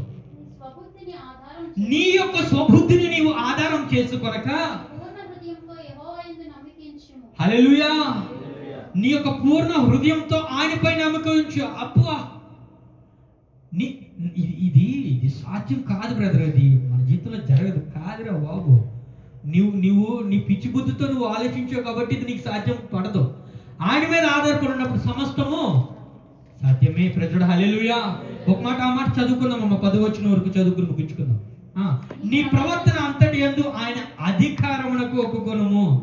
లేదు సంఘమునకు వచ్చినప్పుడు మాత్రమే ఆ 2 గంటలు ఆయన అధికారానికి నేను ఇస్తాను, మిగతాది నాది, మిగతా 22 అవర్స్ నాది. హలో ప్రజడు హల్లెలూయా. హల్లెలూయా. మిగతా 22 అవర్స్ నాది. నాకు ఇష్టమైనసారంగా నేను బ్రతుకుతాను. దాని గురించే అది సమయం కూడా సరిపోవట్లేదు కాబట్టి నేనేం చేస్తాను తెలుసా? కావాలంటే సమయానుసారంగా దేవుడి యొక్క సన్నిధి నుంచి నేను కొద్దిగా తప్పుకుంటాను. పాటలు పాడటం మానేస్తాను, ఆరాధన చేయడం మానేస్తాను. ప్రార్థన 2 నిమిషాలు చేస్తే సరిపోదు. నువ్వు బాగున్నావు బ్రదర్ నువ్వు. హలో ప్రైజ్ హల్లెలూయా. అలాంటి వ్యక్తులు ఎవరైనా ఉన్నట్లయితే కనుక ప్రత్యేక ప్రార్థన చేద్దాం వాళ్ళ గురించి. వాళ్ళ జీవితంలో ఉన్నటువంటి బిజీ అంతా కూడా తొలగిపోవాలి. అప్పుడు దేవుడి సన్నిధిని ప్రోకలాడేటువంటి పరిస్థితికి వస్తారు. ప్రైజ్ హల్లెలూయా. ఎందుకు ఆ మాట చెప్తున్నానంటే ఆయన సన్నిధిని ప్రేమించగలిగినప్పుడు మాత్రమే ఈ పనులు చేయగలుగుతామండి. ఆయన యొక్క సన్నిధిని ప్రేమించగలిగినప్పుడు మాత్రమే, ఆయనకి అధికారానికి నీవు ఒప్పుకున్నప్పుడు మాత్రమే ఇది చేయగలుగుతావు. ఆ మాట పూర్తిగా చదువుదాం. నీ ప్రవర్తన అంతటి యందు ఆయన అధికారంకు ఒప్పుకొనుము. అప్పుడు నీ త్రోవలు ఆయన ఏం చేస్తాడు? సరళం చేస్తాడు. అయ్యో నా మార్గం బాగాలేదే, నా పరిస్థితి బాగాలేదు, నేను వెళ్ళేటువంటి దారంతా ముళ్ళులే, ఇబ్బందికరంగా ఉన్నాయి, శోధనకరంగా ఉన్నాయి. అరే దాన్ని సరళం చేయడానికి శత్రుమంత్రుడిని నీ దగ్గర పెట్టుకుని నువ్వు దేనికోసం పరుగులెడుతున్నావు? ప్రైజ్ హల్లెలూయా, హల్లెలూయా. ఆ మాట చదువుకుందామా. నేను జ్ఞానిని కదా అని నువ్వు అనుకోవద్దు. నువ్వు పెద్ద జ్ఞానవంతుడు, పెద్ద అబ్బా తెలివితేట నా దగ్గర ఉన్న, నాకు మొత్తం తెలుసు అని అనుకుంటే నీకంత అమాయకుడానికి ఎవరూ లేరు ప్రపంచంలో. ప్రైజ్ హల్లెలూయా. నేను గొప్ప జ్ఞానిని కదా అని నీవు అనుకోవద్దు. యెహోవా యందు భయభక్తులు కలిగి నీ చెడుతనం ఏదైతుందో, ఈ నీ పెద్ద జ్ఞానం అనేటువంటి విర్రవీగిపోయేటువంటి తనం ఏదైతుందో, ఆ వెర్రితనం ఏదైతుందో దాన్ని విడిచిపెట్టు ఫస్ట్. ప్రైజ్ హల్లెలూయా, హల్లెలూయా. ఆయన ద్వారా కదా సాధ్యం అవుతుంది. అరే గమనించండి, మన ఈ పుట్టుక మనం వచ్చాము ఈ భూప్రపంచం మీద అని అంటే కనుక అందరికి లేనటువంటి ప్రత్యేకత నీకు ఇచ్చాడు అని అంటే కనుక నిన్ను ఇష్టపూర్వకంగా ఆయన ఎంచుకున్నాడు కాబట్టి. ప్రైజ్ హల్లెలూయా, హల్లెలూయా. నేను ఇష్టపూర్వకంగా నా కుమారుడు నా కుమార్తె అనేటువంటి ఆయన అనుకున్నాడు కాబట్టి, అరే దానిని చేశాడు కాబట్టి, ఆ పని దేవుడు చేసేసాడు కాబట్టి దాన్ని మనం కొంచెం లైట్గా తీసుకుని ఎస్ మా లోకానుసారమైన విషయాల్లో మేము బాగుపడడానికి మాత్రమే నేను వాడుకుంటాం ప్రభా, మిగతా విషయాలు మాకు తెలుసు, ఇలా చేస్తే వస్తా లేకుంటే లేదు నీ దగ్గరికి. ప్రైజ్ హల్లెలూయా. నీ ఇంటెన్షన్ రాంగు, నీ ప్రార్థన విధానం రాంగు, కార్యాలు జరగట్లేదంటే ఎట్లా జరుగుతాయి జీవితంలో? చేసినటువంటి ప్రార్థన పూర్తిగా విశ్వసించగలిగామా లేదా? అల్పమైనటువంటి మాటలతో దాన్ని చెడగొట్టుకునేటువంటి పరిస్థితులు ఉన్నామా? ప్రైజ్ హల్లెలూయా. నాకు నా జీవితంలో జరిగినటువంటి చిన్న మాట,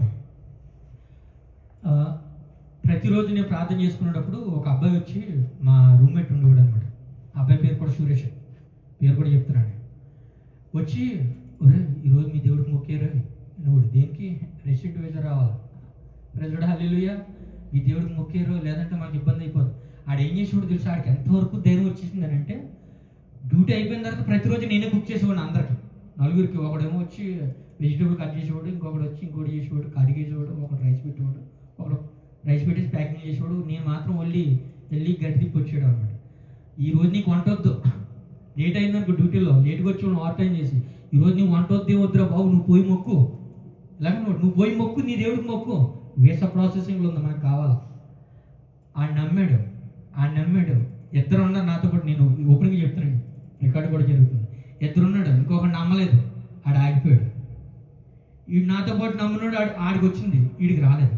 అప్లికేషన్ అందరం ఒకసారి పెట్టుకున్నాం, అందరి పరిస్థితి ఒకటే. కడకు వచ్చేటప్పుడు పరిస్థితులు తారుమారు అయిపోయినాయి. ఆడొచ్చి ఎవడైతే నన్ను ఒక వ్యక్తి చెప్పాడు, నా స్నేహితుడు అంకులు వీళ్ళందరూ ఉండగా వచ్చి సాక్ష్యం పంచుకున్నాడు. అన్యుడు ఏమని, ప్రతి రోజు దేవుడికి మొక్కించేవాడు మీ చేత, ఈ దేవుడి కార్యం మా పట్ల చేశాడు. నీ ద్వారా నీ పట్ల కార్యం చేయడానికి నీ పక్కన ఉన్న వాళ్ళందరూ కూడా దేవుడు ఆశీర్వదించడానికి సమర్థుడు. వాళ్ళని బట్టి నిన్ను తొంచనాడు, నీ ఒక్కడిని బట్టి వాళ్ళందరినీ కూడా ఆశీర్వదించుతారు. ప్రైజ్ హల్లెలూయా. అది నేను చెప్పదలుచుకుంది. కాబట్టి నీ ఇంటెన్షన్ ఏంటనేటువంటిది చాలా ఇంపార్టెంట్ అండి. నీ కార్యం దేవుడి పట్ల నువ్వు పొందుకోబోతున్నటువంటి కార్యం వెనుక నీకున్నటువంటి ఆలోచన. 10వ వచనం వరకు అది చదువుకుందామమ్మా, ఆ మాట ముగించుకుందాం మనం.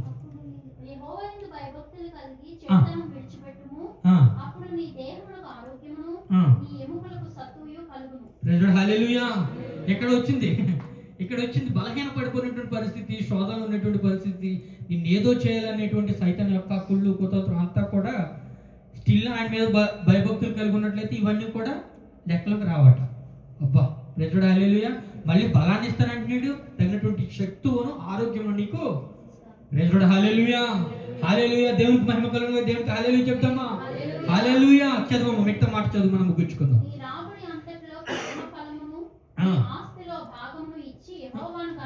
యెహోవాను గణపరచుము. ప్రైజ్ హల్లెలూయా. ప్రైజ్ లార్డ్ హల్లెలూయా. ఎక్కడ ధాన్యం ఎక్కడ తీసుకొచ్చారు చూసారా?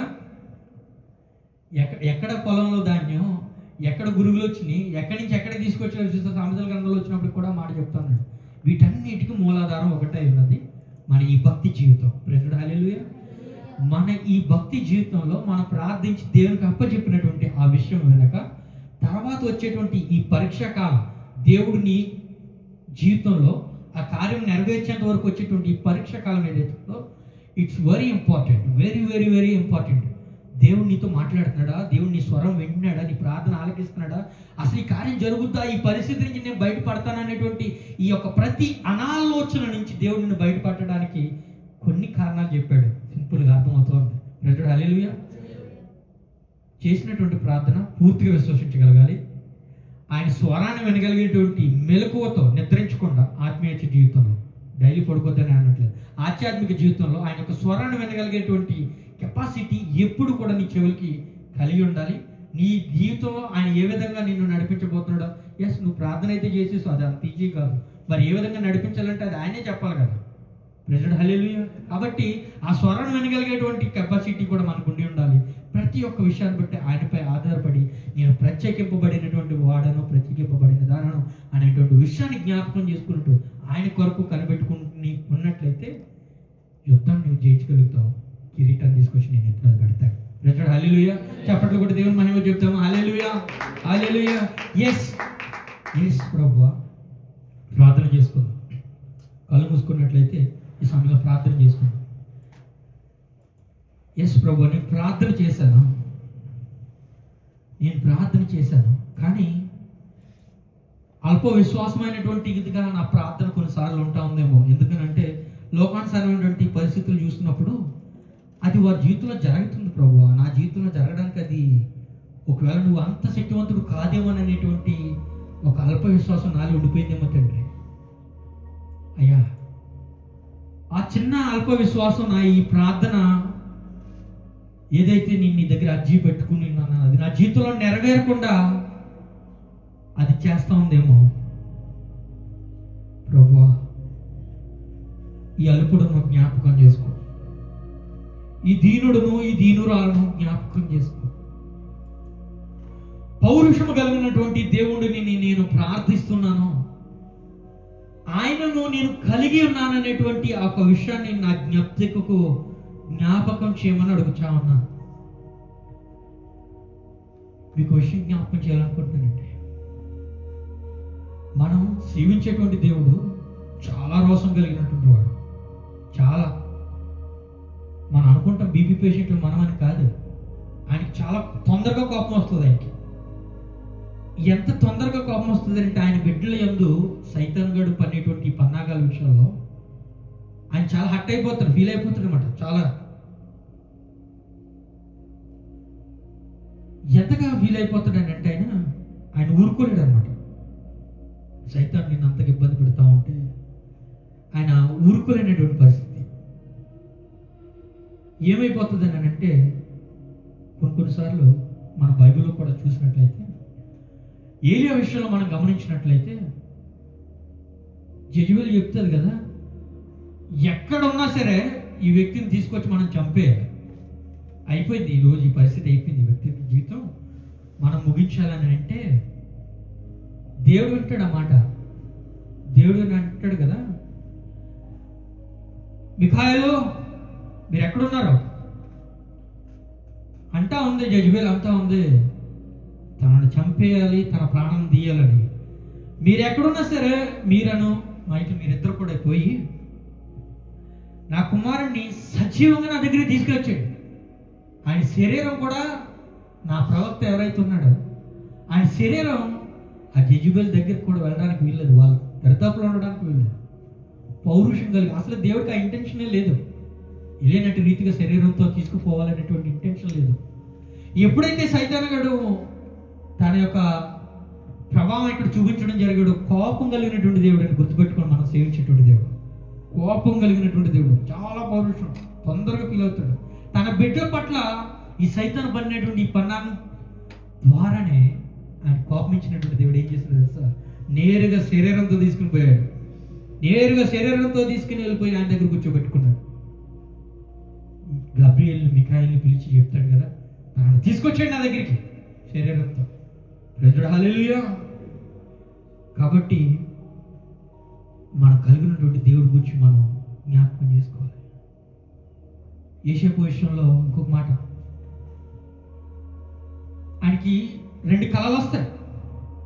ఆ 2 కళలు వచ్చిన తర్వాత 2 కళల యొక్క భావం ఏంటి అని అంటే ఆయన అన్న తమ్ములు అలాగే వారి తండ్రి కూడా ఆయనకి మోకరినట్టుగా దర్శనం వస్తుంది. పోయి చెప్తాడు అన్నకి, అన్నా అన్న నాకు ఇట్లా కల వచ్చినది, మరి ఏంటి ఈ పరిస్థితి అన్నా? ఆహా అలాగా, మరి తీసుకెళ్దాం అని తీసుకెళ్ళి ఆ ఎండిపోయినటువంటి బావిలో ఆ మనిషిని పాడేసిన తర్వాత పైన ఇలా మాట్లాడుకుంటారు కదా, ఇప్పుడు వీడి కళ ఏమవుద్దో చూద్దాం, మనందరం అంట వీడి పోయి ముక్తం అంట, ఇప్పుడు వీడిని కాపాడే నాదుడెవరో చూద్దాం అని వాళ్ళు అనుకుని ఉన్నారు. ఆ స్వరాన్ని విన్నాడండి పౌరుషం కలిగినటువంటి దేవుడు. ఆహా ఇదా, ఆయనకి 2 సార్లే దర్శనం ఇచ్చాడు ఒరిజినల్గా, కానీ 3 సార్లు మొక్కిస్తాడు వాళ్ళందరి చేత. దేవుడు కోపం వస్తుంది మామూలుగా లేదు, పౌరుషం గల దేవుడు ఆయన. ఆయన ఇష్టపడట్లేదు తన బిడ్డల్ని ఇటు రీతిగా సైతాన్ని శోధించడం, ప్రతిఫలించకుండా నొక్కు పెట్టడం, ఆత్మీయ స్థితిలో ఎదగకుండా క్షీణింపచేసేటువంటి ఈ పరిస్థితి నీ పౌరుషం కలిగినటువంటి దేవుడికి ఇష్టం లేదు. ఆ పథకం నుంచి నిన్ను విడిపించడానికి ఆయన ఇష్టపడతా ఉన్నాడు.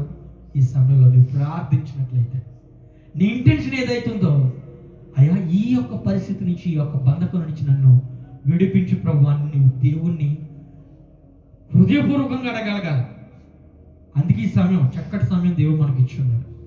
హృదయపూర్వకంగా నువ్వు ఆయన అడిగినట్లయితే ఆ కార్యం నీ పట్ల చేయడానికి ఆయన ఇష్టడై ఉన్నాడు. మోషే విషయంలో కూడా అలాగే జరుగుతుంది. లేనిపోడు మాటలకు అక్కడ ఉన్నటువంటి వారు ఆయన్ని దూషించినప్పుడు ఆరోను దగ్గర ఆ సిచ్యువేషన్లో సంఖ్యాకాండ 15వ అధ్యాయంలో మాటలుంటాయి. కోపగించినటువంటి దేవుడు వెంటనే ఆయన్ని దురుద్దేశంతో మాట్లాడినటువంటి వ్యక్తులకి కుష్ఠరోగం కల్పిస్తాడు. ఆరోను అంటాడు కదా మోషే దగ్గరికి వచ్చి, బాబు నువ్వు నీ దేవుని ప్రార్థించు, నువ్వు నీ దేవుని ప్రార్థించినట్లయితే వీళ్ళకి స్వస్థత చేకూరుతుంది, లేకుంటే కోపంతో రగిలిపోతున్నాడు నీ ప్రభు. అది మనం సేవిస్తున్నటువంటి దేవుడు ఊరుకోడండి. సైతాను మనల్ని పట్టి పీడిస్తున్నాడు, మనల్ని ఇబ్బంది పెట్టాలనుకుంటున్నాడు, మనల్ని ఎదగకుండా అరే దేవుని యొక్క ఆత్మ అభిషేకం మన మీద ఉండకుండా తీసివేయాలనుకుంటున్నాడంటే నూరింతల ఆత్మ అభిషేకం నీ మీద కలగజేయడానికి సిద్ధుడు దేవుడై ఉన్నాడు. ప్రేమ హల్లెలూయా హల్లెలూయా. ప్రార్థన చేద్దాం. మహోన్నతుడా నీకే వందనాలు, సర్వశక్తిమంతుడా నీకే స్తోత్రం చెల్లించు. మరి కాల సమయంలో ప్రభువా బిడ్డలతో నీవు మాట్లాడి ఉన్నావని మేము నమ్ముచుంటున్నాం. అల్పులము అయోగ్యులము దీనులమైన తండ్రి ప్రభువా నేను బ్రతుమలు ఆడుకుని చుంటున్నాను. మా ఈ జీవితం పట్ల నీ యొక్క చిత్తానుసారమైనటువంటి ఉద్దేశములు ఏవైతే ఉండి ఉన్నాయో వాటన్నిటినీ కూడా ప్రభువా నీ యొక్క కాల పరిమితి ప్రకారం చిత్తానుసారంగా వాటన్నిటిని కూడా నెరవేర్చమని అడుగుచుంటున్నాను. అయ్యా చూస్తున్నటువంటి మనుషులకి ఇది అసాధ్యం, కానీ నీకు కాదు ప్రభువా. హృదయపూర్వకంగా మమ్మల్ని మీకు అర్పించుకోవడానికి సహాయం దయ చూపించు. తగినటువంటి ఆత్మీయ బలమును అభిషేకమును మా అందరిపై ఉంచమని అడుగుచుంటున్నాం. అయ్యా ప్రతి క్షణం మమ్మల్ని కాచి కాపాడుచున్నవాడా నీకే స్తోత్రం, నీకే మహిమ, నీకే ఘనత ప్రభావ యావత్తును ఆపదించుకోవచ్చు. నీతో సహవాసం చేయడానికి ఇష్టలుగాను నిత్యము నిన్ను కలిగినటువంటి బిడ్డలుగా ఉండుటకు మమ్మల్ని అర్హులుగా ఉంచమని అక్కడి నుంచి తిరిగి వెళ్తుండగా బిడ్డలు చేస్తున్నటువంటి ప్రతి ఒక్క ప్రార్థనకు నీ యొక్క నామ చిత్తానుసారంగా ఆమేన్ అనేటువంటి ముద్రను వేయమని, తిరిగి వచ్చి కలుసుకునే పర్యాంతరం వరకు నీ యొక్క కృప కాపుదల ఆశీర్వాదములు బిడ్డల పట్ల ఉంచమని, ఆధ్యాత్మిక స్థితిలో మరొక మెట్టు ఎక్కడానికి సహాయం అనుగ్రహించమని, ఏ స్థలం నుండి ఏ స్థితిలో వారు ఉన్నప్పటికీ నీ యొక్క నామమునకు మహిమకరంగాను సాక్షులుగాను ఉండడానికి మా యందు నిన్ను కనపరచడానికి కృప చూపమని, మహిమ ఘనత ప్రభావం యావత్తు ఈ యొక్క నామానికి ఆపాదించుకుంటూ ఈ యొక్క చిత్తానుసారమైనటువంటి ఆశీర్వాదం మేము పొందుకుని నా ప్రియ పరలోక తండ్రి ఆమేన్. పరలోక ప్రార్థన. పరలోకమందున్న మా తండ్రి, నీ నామము పరిశుద్ధపరచబడును గాక, నీ రాజ్యము వచ్చును గాక, నీ చిత్తము పరలోకం యందు నెరవేర్చున్నట్లు భూమి యందును నెరవేరును గాక. మానదిన ఆహారం నేడు మాకు దయచేయము, మా ఎడల అపవాదం చేసిన వాటిని క్షమించున్న ప్రకారం మాకు అపరాధములు క్షమించు, మమ్మల్ని శోధనలోనికి తేక కీడి నుంచి మమ్మల్ని తప్పించు. రాజ్యము శక్తియు మహిమయు నిరంతరము నీవై నావు తండ్రి ఆమేన్. అందరూ లేచి నిలబడతాం. ఆ కరుగా మాట పలికి దేవుని మనం మన యొక్క ప్రార్థన ముగించుకో. యేసు రక్తమే ఇచ్చాం ప్రభు, యేసు రక్తమే ఇచ్చాం ప్రభు, యేసు రక్తం శిలువ రక్త సంపూర్ణ విషయం కలుగును, అపవాది క్రియలకు అనంత నాశనం కలుగును కాక. ఆమేన్.